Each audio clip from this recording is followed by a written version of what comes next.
Who are we? We are the Fit Squad. One team, one dream. Kung wala kayo, kung wala sila, kung wala kayong gandang-ganda, igiling mo, imbot mo.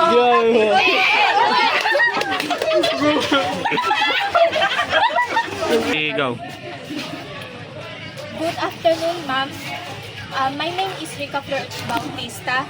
So this is my report. Warm up.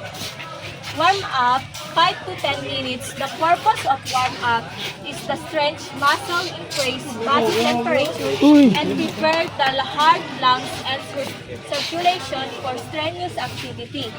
It improves flexibility and protects against muscle soreness. Ang warm up ay mga magagaan na ehersisyo bago ang workout. Layunin nito na painitin ang katawan, unat ang kaalaman at ihanda ang puso at baga sa mas mabigat na gawain. Nakakatulong din ito upang maiwasan ang pananakit ng kaalaman ng kalamnan. Types of warm-up. Active warm-up, low-intensity movements that increase blood temperature.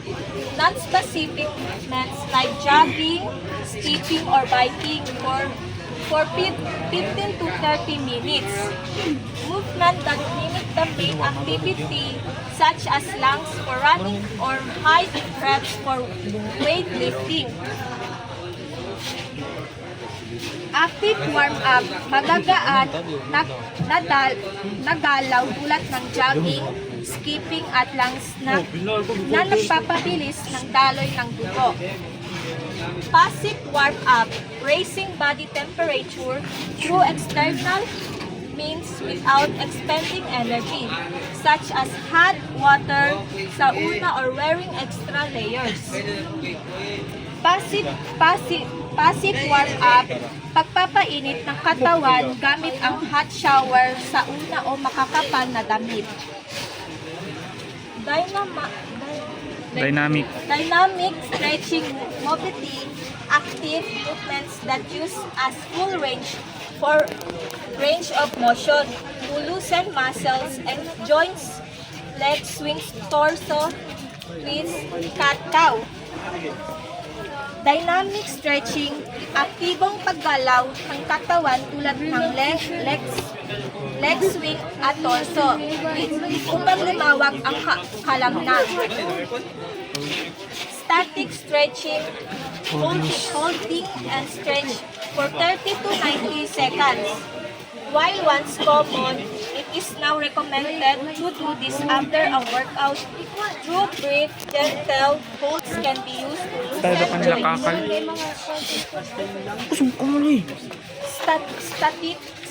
Static stretching, pag-uunat ng kalamnan ng 30 to 90 segundo, kadalasang ginagawa pagkatapos ng workout. Go.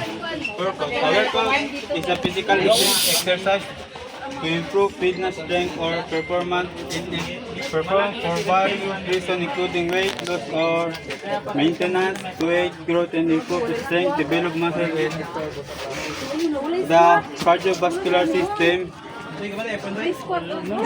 and athletic skill, improve health, build muscle, or increase flexibility.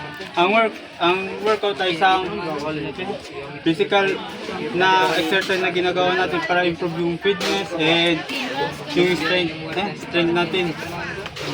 Pag nag-workout tayo, meron tayo iba't ibang reason like gusto natin magpapaya, gusto natin pagandahin yung katawan natin mabuild yung muscle. Type of workout: aerobic exercise, cardio activity like running, swimming, or cycling. Ang aerobic exercise ay isang pinabibilis yung tibok ng puso natin like pag nagraraning tayo ay bumibilis yung tibok ng puso natin, pinapalakas yung lungs natin. Katulad ng swimming or cycling. Strength resistance, training using weight, band, or body weight. Stretching muscle. Ang strength resistance lang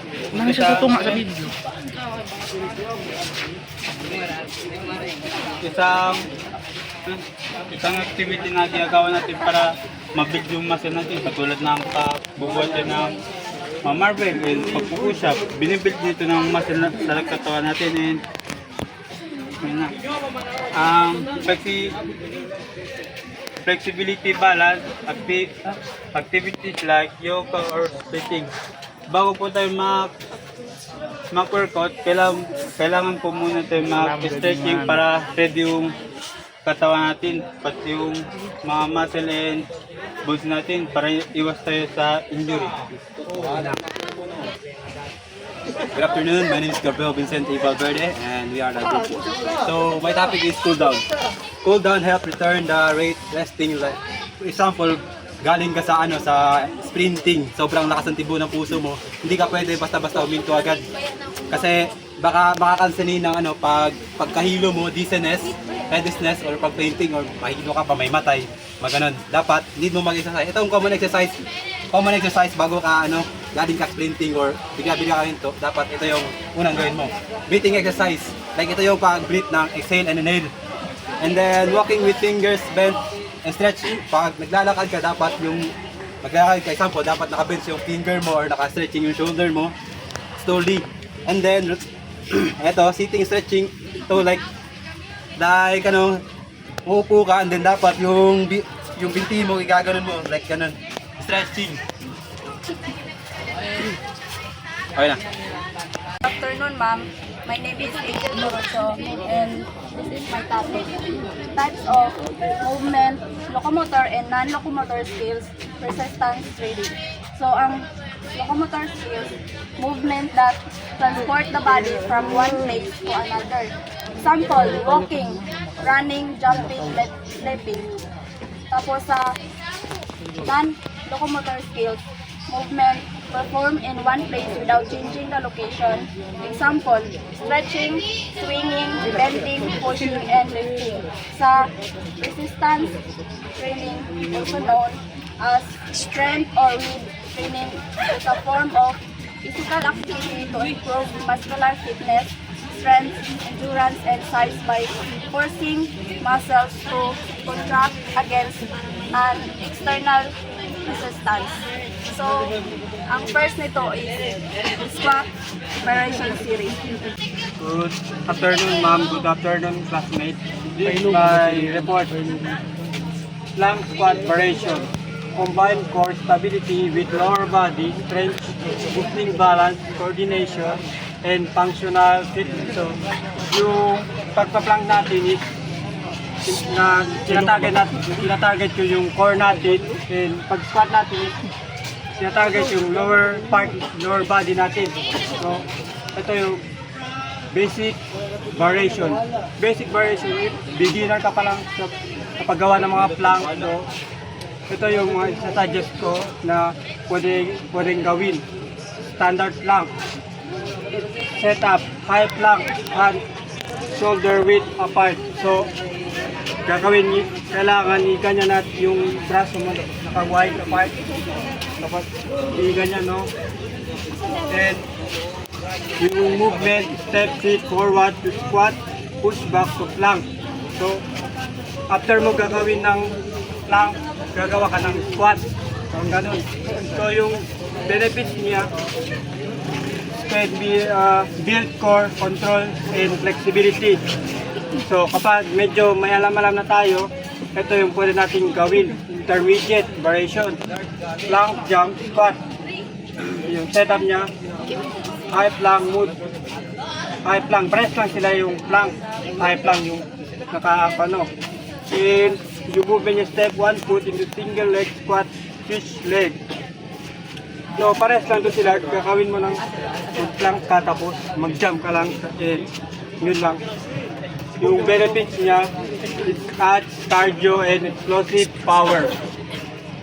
So kapag alam mo na lahat, Ito na, advanced variation na. Single leg plank squat. Ito yung pinakamahirap sa lahat.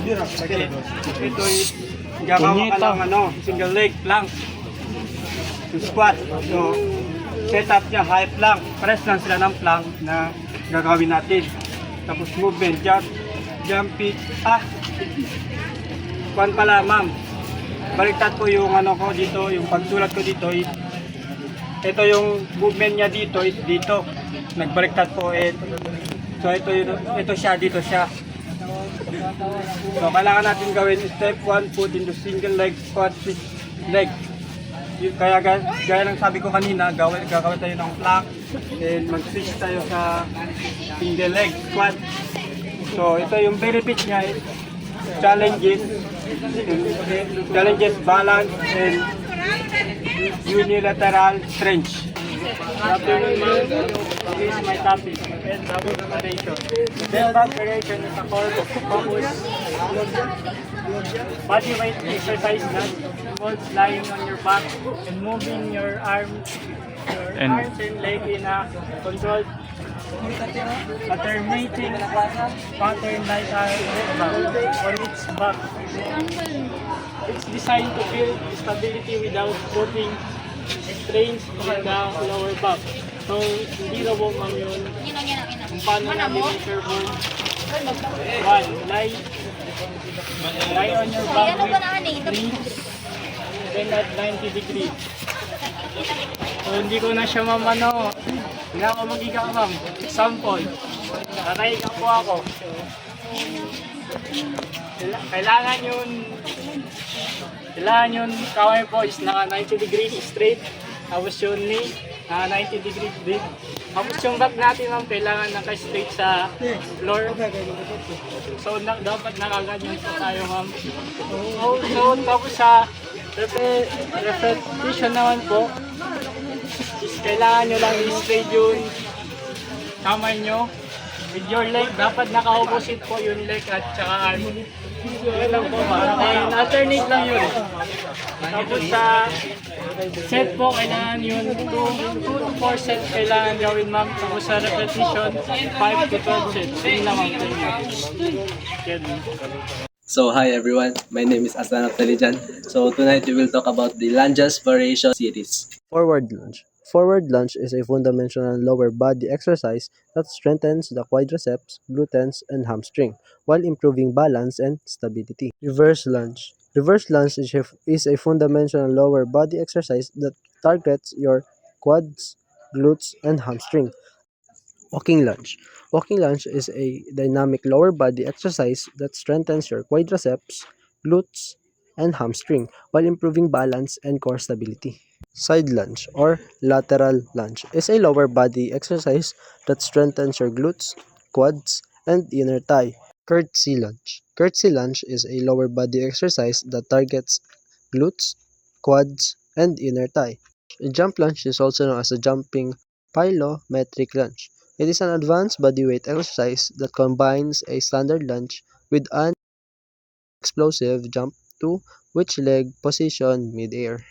The Bulgarian split squat, a ponent unilliterate single leg exercise that primarily targets your quadriceps and glutes and also engaging a hamstring, calves, and core. The lunge with knee dive. The lunge with knee dive is a dynamic medium level body weight exercise that combines a standard lunge with an explosive knee lift. And that would be all. Thank you.